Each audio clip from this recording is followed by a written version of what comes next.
guard arrived at the old train yard just before dusk on a cold October evening. The job posting had been simple enough. Night watchman needed for decommissioned railway facility. Minimal qualifications required, decent pay for overnight work. The guard had been out of work for 3 months, and the rent was overdue. So when the offer came through after a single phone interview, there was no hesitation. The facility manager met the guard at the main gate. A tall chain link barrier that looked like it had been installed sometime in the previous century. Rust ate at the metal in irregular patterns. The manager was an older man, maybe in his late 60s, with deep lines carved into his face and hands that trembled slightly when he produced the keys. He did not smile. He did not make small talk about the weather or ask about the drive over. He simply unlocked the gate and motioned for the guard to follow. The train yard stretched out before them like a graveyard for metal giants.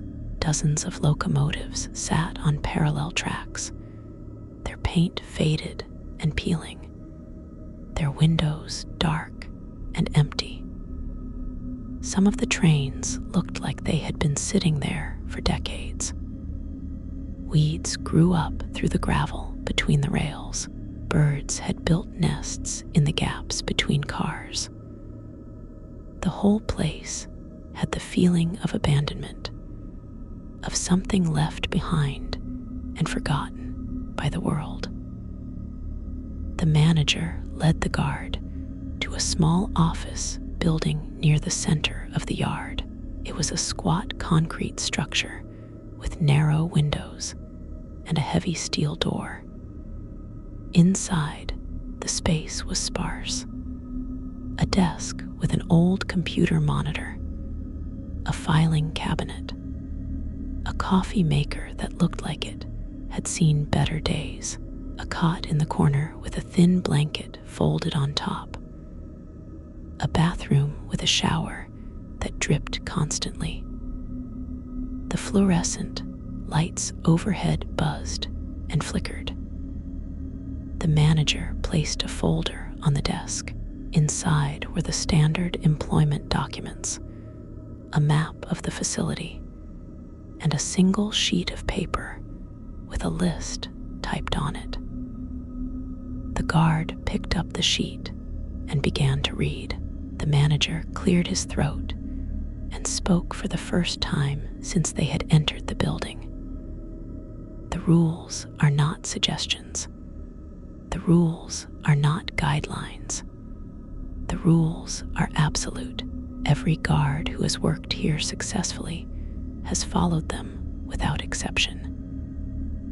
Every guard who did not follow them is no longer with us. Do you understand?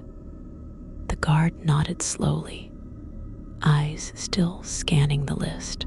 The words on the page were straightforward, but strange. They had the quality of instructions written by someone who had learned them the hard way.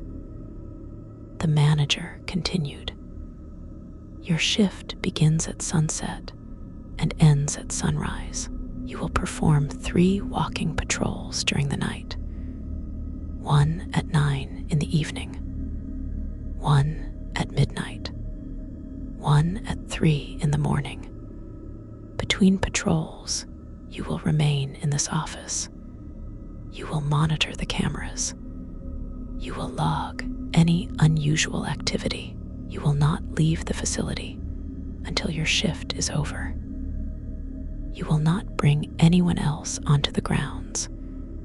You will not use your personal phone except in emergencies. You will keep the radio on at all times." The guard looked up from the paper. What kind of unusual activity? The manager's expression did not change. You will know it when you see it. Follow the rules. They exist for your protection. Before the guard could ask another question, the manager turned and walked out. The steel door closed with a heavy clang. The guard heard the sound of footsteps crunching on gravel, growing fainter. Then the sound of a car, engines starting, then nothing but the buzz of the fluorescent lights and the drip of the bathroom shower. The guard sat down at the desk and read through the rules again, more carefully this time. Rule 1. During your patrols, stay on the main paths between the trains. Do not walk under the cars. Do not climb into the cars. Do not open any doors or hatches that are closed. Rule 2. If you see a light inside any of the trains, do not investigate. Note the location and time in your log. Continue your patrol. Rule 3. If you hear voices, do not respond. Do not try to locate the source. Return to the office immediately and wait for the voices to stop. Rule 4. The trains do not move. If you see a train moving, you are not seeing a train. Close your eyes and count to 30. When you open your eyes, continue your patrol as if nothing happened. Rule 5. At exactly midnight, a train will arrive on track 17. You will hear the whistle. You will hear the brakes. You will not go to track 17. You will remain in the office until 12:15. After 12:15, you may resume your patrol. Rule 6. Do not make eye contact with anyone you encounter. There should be no one else in the yard, but if you see someone, keep your eyes down and walk past them. They will not follow you if you do not acknowledge them. Rule 7. If you find objects that do not belong, personal items like shoes or bags or tools, leave them where they are. Do not touch them. Do not move them. Note their location in your log. Rule 8. The radio will occasionally produce static or voices. This is normal. If the radio speaks your name, turn it off immediately. Do not turn it back on until your next scheduled patrol. Rule 9. If you see a child, leave the facility immediately. Do not go back for your belongings. Do not complete your shift. Drive away and do not return. Call the manager when you are at least 10 miles away. Rule 10. Trust your instincts. If something feels wrong, it is wrong. Return to the office. Lock the door. Wait for sunrise. The guard read through the list 3 times, trying to make sense of it. The rules had the tone of someone documenting phenomena they did not understand, but had learned to navigate. They were specific in strange ways. Track 17. Midnight. A child. Each rule felt like it was written in response to something that had actually happened. The sun had fully set by the time the guard finished reviewing the paperwork. The yard outside the windows had gone dark. The overhead lights in the office cast harsh shadows. The guard turned on the computer monitor, and the security camera feeds flickered to life. 12 different views of the train yard. Empty tracks, rusting locomotives, dark spaces between the cars where the camera light did not reach. The guard prepared for the first patrol. flashlight, radio, the map of the facility, a pen, and the logbook. The air outside had grown cold, breath misted in the glow of the flashlight. The gravel crunched underfoot. The trains loomed on either side, massive shapes in the darkness. The patrol route took the guard down the main corridor between tracks 4 and 5. The trains here were passenger cars, old models with faded paint and broken windows. The guard kept to the center of the path, following Rule 1. Do not walk under the cars. The space beneath the trains was pitch black. The flashlight beam did not penetrate far into that darkness. Halfway down the row, the guard noticed something on the ground. A shoe. Just one. A woman's shoe with a broken heel. It sat in the middle of the path, as if someone had stepped out of it and kept walking. The guard remembered Rule 7. Do not touch them. Do not move them. The guard stepped around the shoe and continued walking, making a mental note to log it later.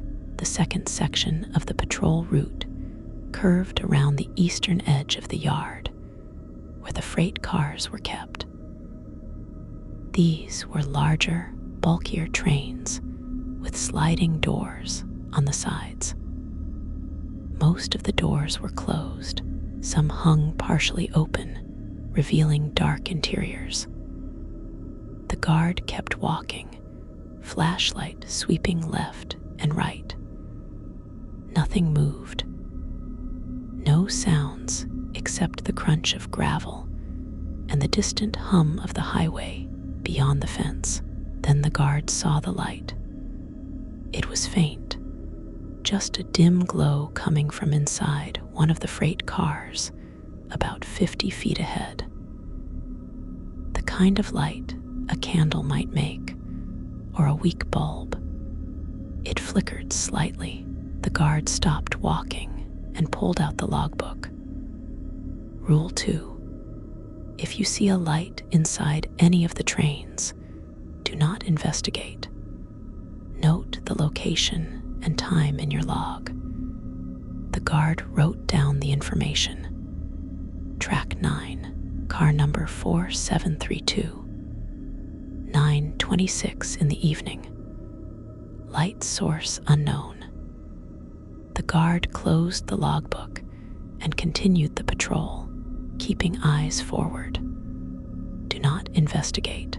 The light remained in peripheral vision as the guard walked past. There was no movement inside the car. No shadows crossing in front of the light. Just that steady, flickering glow. The rest of the first patrol passed without incident. The guard returned to the office at 9:50, locked the door, and sat down at the desk. The security feeds showed the same empty views. The coffee maker gurgled as the guard brewed a pot. The radio crackled with occasional static, but no voices. The guard spent the next 2 hours reviewing the camera feeds and filling out the log. 1 shoe found on track 4.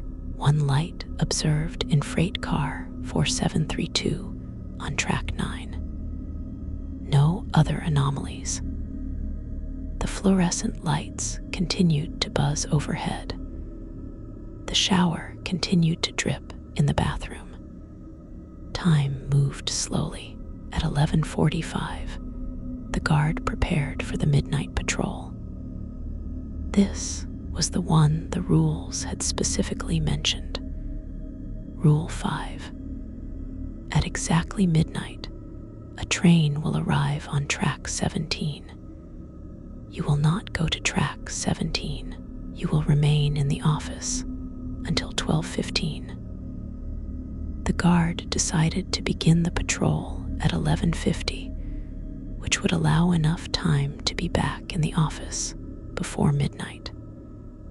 The flashlight, the radio, the logbook, the cold air outside, the crunch of gravel, the massive shapes of the trains in the darkness.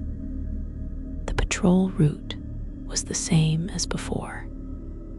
Down the corridor between tracks 4 and 5, around the eastern edge where the freight cars sat, the guard moved quickly, checking the time on a wristwatch every few minutes. 11:53, 11:56, 11:58. At 11:59, the guard was back at the office door. The key turned in the lock. The door swung open. The guard stepped inside and closed it again, throwing the deadbolt. Then there was nothing to do but wait. The guard sat at the desk, eyes on the security monitors. Track 17 was visible on camera 8. It was one of the outer tracks near the western fence, an empty rail stretching into darkness. The guard watched the clock in the corner of the monitor. 11:59 and 40 seconds. 11:59 and 50 seconds. Midnight. The whistle came first. It was distant, but clear. The long, mournful sound of a train horn cutting through the night. The guard felt the hairs on the back of the neck stand up. The sound came again, closer this time. Then, the rumble of wheels on rails. The guard looked at camera 8. Track 17 was still empty, but the sounds continued. The screech of brakes, the hiss of steam, the heavy mechanical clunking of a train coming to a stop. The guard could hear it clearly through the walls of the office, could feel the vibration in the floor. But the camera showed nothing, just an empty track in the darkness. The radio on the desk suddenly crackled to life. A voice came through, distorted and far away. It sounded like someone speaking through water. The words were unclear, but the tone was urgent, almost pleading. The guard reached for the radio, then stopped. Rule 8. If the radio speaks your name, turn it off immediately. The voice on the radio had not said a name. It was just speaking, a stream of unintelligible words. The guard let it continue. The sounds outside began to change. Footsteps on gravel. Many footsteps, like a crowd of people walking. Voices talking in low murmurs. The guard looked at the security feeds. All 12 cameras showed empty yards. No movement, no people. But the sounds continued. Doors opening and closing. The shuffle of feet. Occasional laughter, brief and sharp. The guard checked the time. 12:07. 8 more minutes. The footsteps grew louder. They seemed to be circling the office building. The guard could hear them passing by the windows, moving from left to right, then fading around the corner.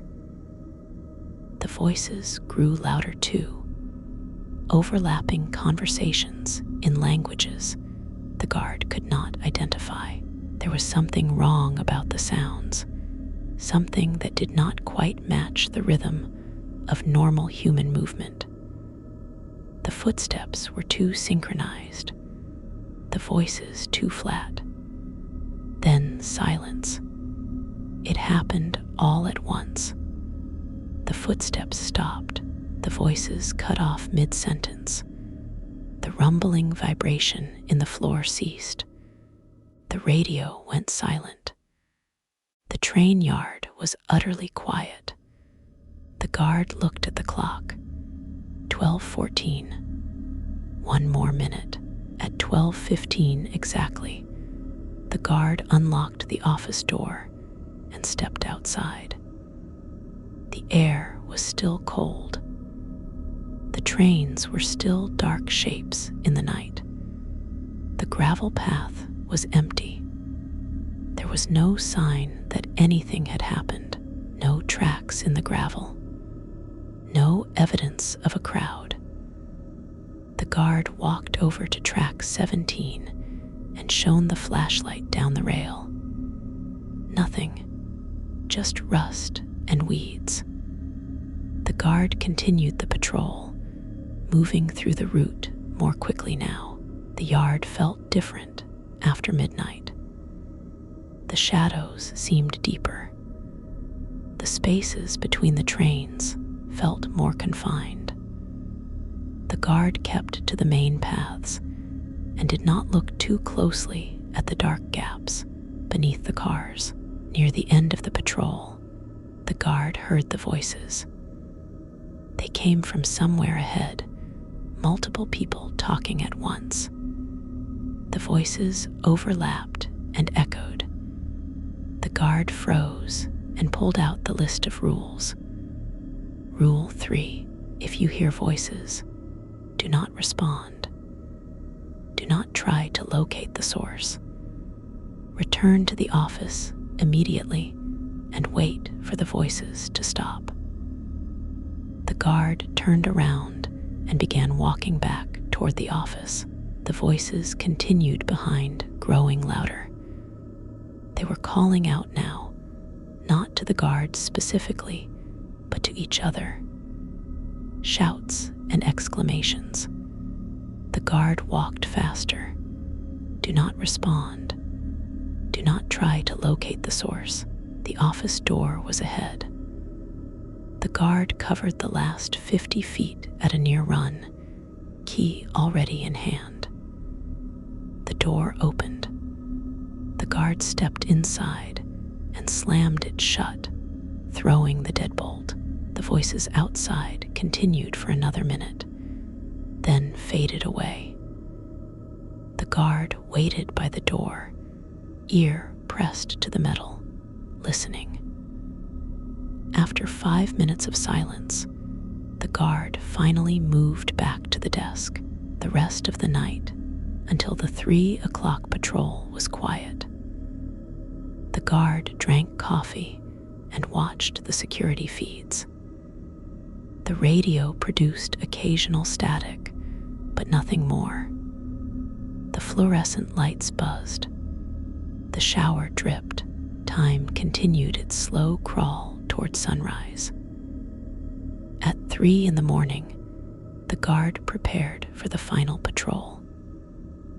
This was always the hardest time of night, when exhaustion made the eyes play tricks and the mind started to wander.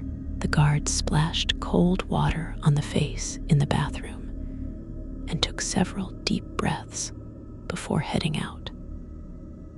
The third patrol began the same as the others, down the corridor between tracks 4 and 5. The shoe was still there in the middle of the path. The guard walked around it. The freight cars loomed on the eastern edge.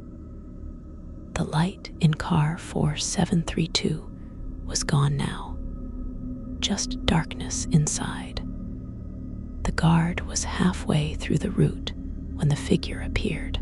It was standing between 2 passenger cars on track 6, about 30 feet away. The guard's flashlight swept across it and stopped. It was a person, or something shaped like a person, tall and thin, wearing what looked like old work clothes. It stood perfectly still, facing the guard. The guard remembered Rule 6. Do not make eye contact with anyone you encounter. There should be no one else in the yard. But if you see someone, keep your eyes down and walk past them. They will not follow you if you do not acknowledge them. The guard lowered the flashlight beam to point at the ground and continued walking. Keep your eyes down. Do not acknowledge them. The figure remained motionless as the guard approached.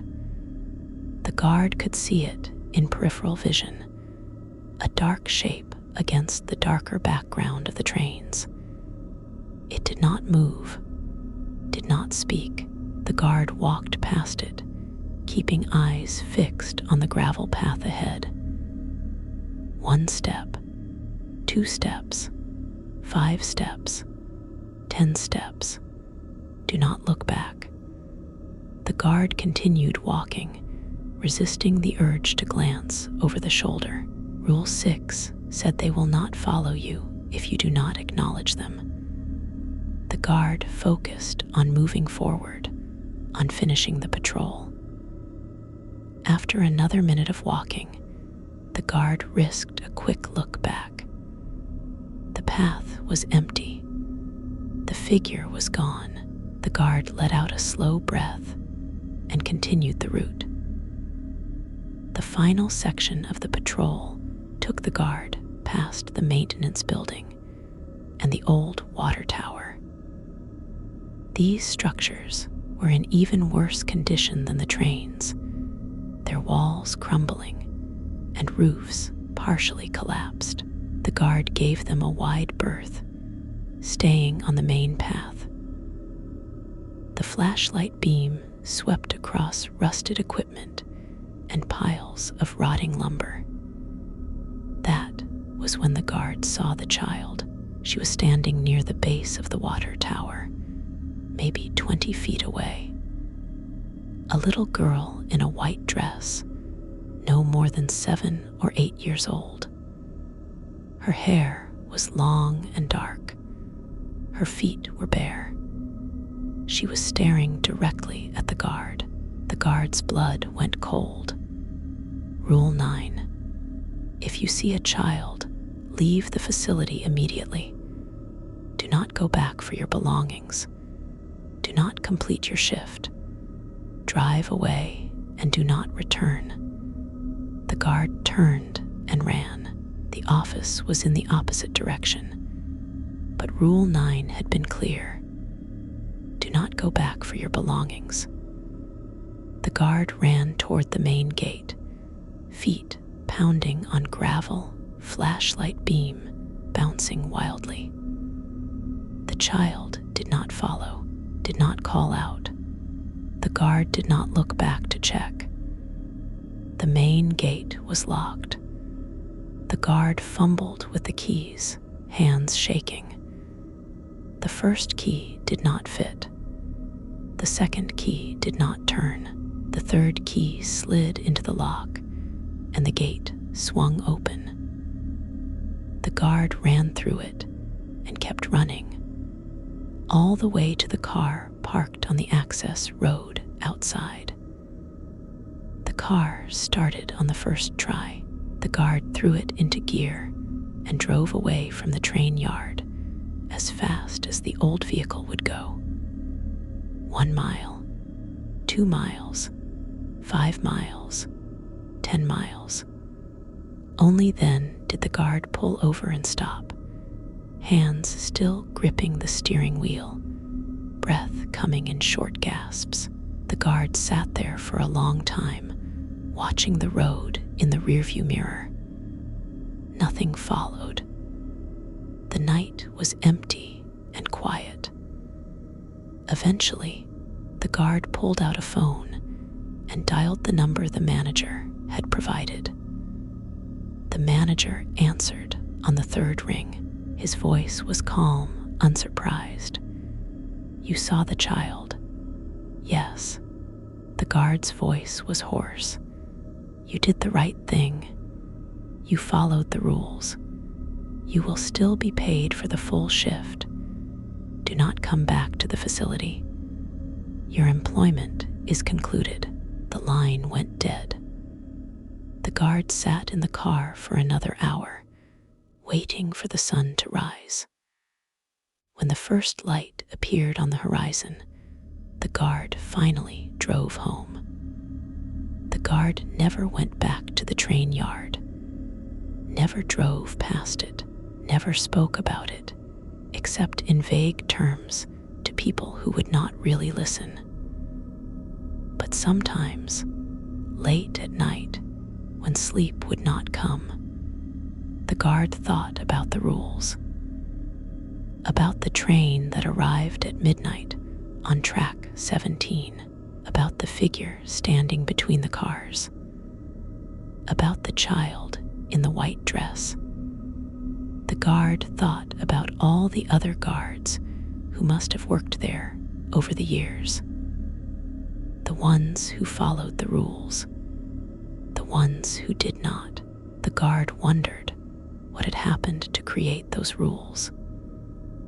What had someone experienced to know that you should not make eye contact with the figures in the yard? How had someone learned that the radio might speak your name? Who had discovered what happened if you went to track 17 at midnight? But mostly, the guard thought about the child. Rule 9 had been absolute. Leave immediately. Do not return. The guard had followed that rule, but the question remained. What would have happened if the guard had not run? What would the child have done? The guard never found out and never wanted to. The next week, the guard found a new job at a warehouse across town. The work was boring, and the pay was slightly worse, but the warehouse was brightly lit, and there were always other people around. No rules except the normal ones, no trains, no midnight arrivals, no children in white dresses. The guard settled back into a normal life, or as normal as possible after that single night in the train yard. But the experience left its mark. The guard became cautious about taking overnight jobs, suspicious of job postings that seemed too good to be true, wary of places that felt abandoned and forgotten. And the guard never walked past train yards anymore, even during the day. Even in busy parts of the city, the guard would take a different route. Because once you have worked in a place like that, once you have followed rules like those, you understand that there are things in the world that exist outside normal understanding, things that wait in the spaces between, things that follow their own logic and their own laws. The train yard continued to operate in its way. The guard learned later from a casual internet search that the facility was still listed as an active security site, which meant someone else had taken the job. Someone else was walking those patrols. Someone else was following the rules. The guard hoped they were careful, hoped they read the list thoroughly, hoped they understood that the rules were not suggestions or guidelines. They were survival instructions, written in someone else's fear and learned through someone else's mistakes. The guard had survived by following them. The next person might not be so lucky. Years passed. The memory of that night faded slightly, the way traumatic memories do. The sharp edges became less sharp. The fear became more manageable, but the guard never forgot the rules themselves. They were burned into memory, a permanent record of a night that should not have happened. Rule 1, stay on the main paths. Rule 2, do not investigate the lights. Rule 3, do not respond to the voices. Rule 4, close your eyes if you see a train moving. Rule 5, stay in the office at midnight. Rule 6, do not make eye contact. Rule 7, do not touch the objects. Rule 8, turn off the radio if it says your name. Rule 9, leave if you see a child. Rule 10, trust your instincts. The guard carried those rules forward into the rest of life. Not literally, but as a kind of philosophy. Pay attention to warnings. Trust intuition. Understand that there are things in the world that do not have explanations, and the best response is often to simply stay away. The train yard itself remained a mystery.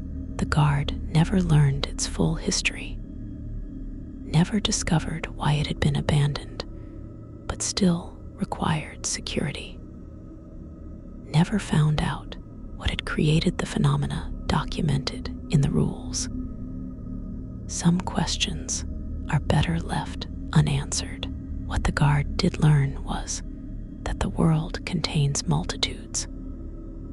There are places where the normal rules do not apply. Places where reality operates differently. Places where the past and present overlap in ways that create something new and strange. The train yard was one of those places, and the guard had been lucky enough to recognize that and escape.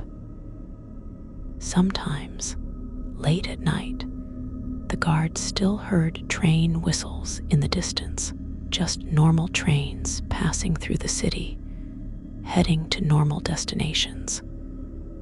But for a moment, just a moment, the guard would remember that other whistle. The one at midnight, the one that came from a train that did not exist on any camera feed. And the guard would close the curtains and turn on extra lights and try to think about something else. Because some memories are best left in the dark, where they belong. Some experiences cannot be processed or understood, only survived. The train yard had taught the guard that lesson. It was a hard lesson, but a valuable one. The guard had gone into that job thinking it would be easy money, an overnight shift, watching an empty train yard. How hard could it be? But the yard had not been empty. It had been full of things that should not exist, following patterns that made no sense, operating according to rules that someone had documented, but no one really understood. And the child. Always the guard came back to the child. That image was the one that stayed most vividly. A little girl in a white dress, standing by the water tower, staring with eyes that reflected the flashlight beam. She had not moved, had not spoken, had just stood there watching. What was she? Where had she come from? Why was her presence the ultimate trigger for Rule 9, the rule that said to abandon everything and run? The guard had followed that rule without hesitation and had never regretted it. But the questions remained. The guard suspected that the child was not really a child, not in any normal sense. She was something else, something that wore that shape for reasons the guard could not comprehend. And whatever she was dangerous enough that the only safe response was immediate flight. The manager had confirmed that the guard had done the right thing. The employment was concluded. The guard would be paid, but would not return. That suggested the manager knew exactly what the child represented, had probably written Rule 9 himself, or had it written by someone who had encountered the child before. How many other guards had seen her? How many had followed the rule and escaped? How many had not followed the rule and met some other fate? The guard did not know and did not want to know. The train yard kept its secrets, and the guard kept the memory of that single night filed away in the part of the mind reserved for things that cannot be explained. Life went on. Years accumulated. The guard grew older, found better work, built a normal existence. But the rules never left. They were always there, a quiet reminder that the world is stranger and more dangerous than most people realize, that there are jobs that should not be taken and places that should not be visited. That sometimes the best course of action is to simply stay away. The guard had learned that lesson in the train yard and had carried it forward ever since. It was a lesson born of fear, but it was a lesson worth learning. Because in a world that contains places like that train yard, caution is not paranoia, it is wisdom. And so the guard lived, carrying those rules and that memory, a single night in an abandoned train yard. A set of instructions that made no sense but demanded obedience. A child in a white dress who represented something far worse than her appearance suggested. The guard had survived, had followed the rules, had escaped, and that was enough. The train yard continued to exist somewhere on the edge of the city. The trains continued to rust.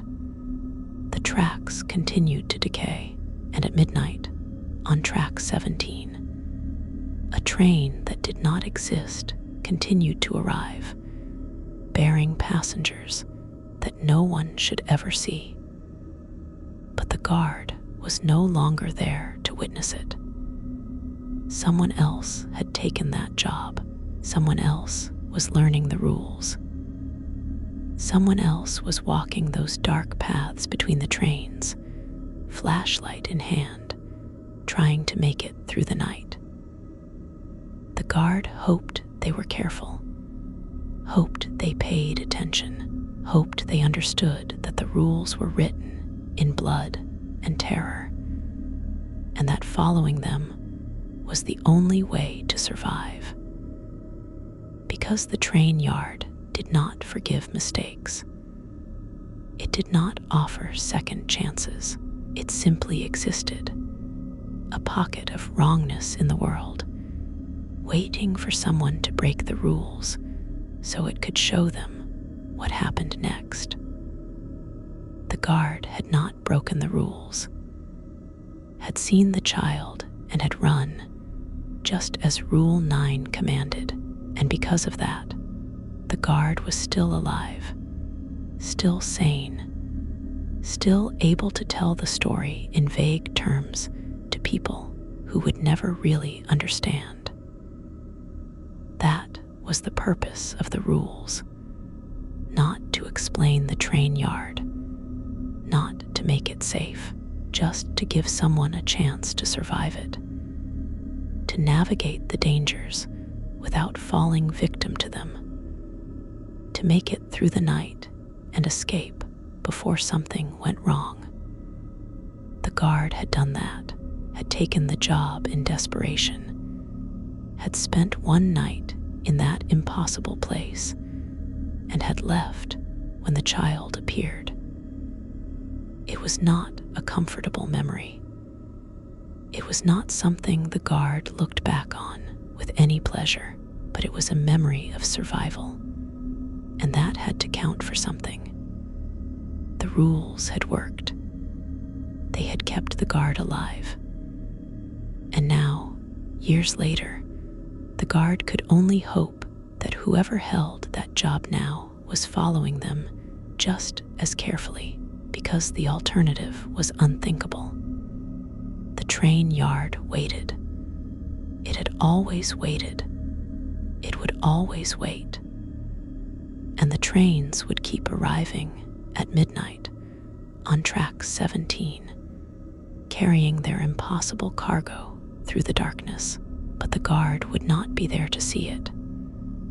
The guard was done with that place, done with those rules, done with the fear and the strangeness and the things that should not exist.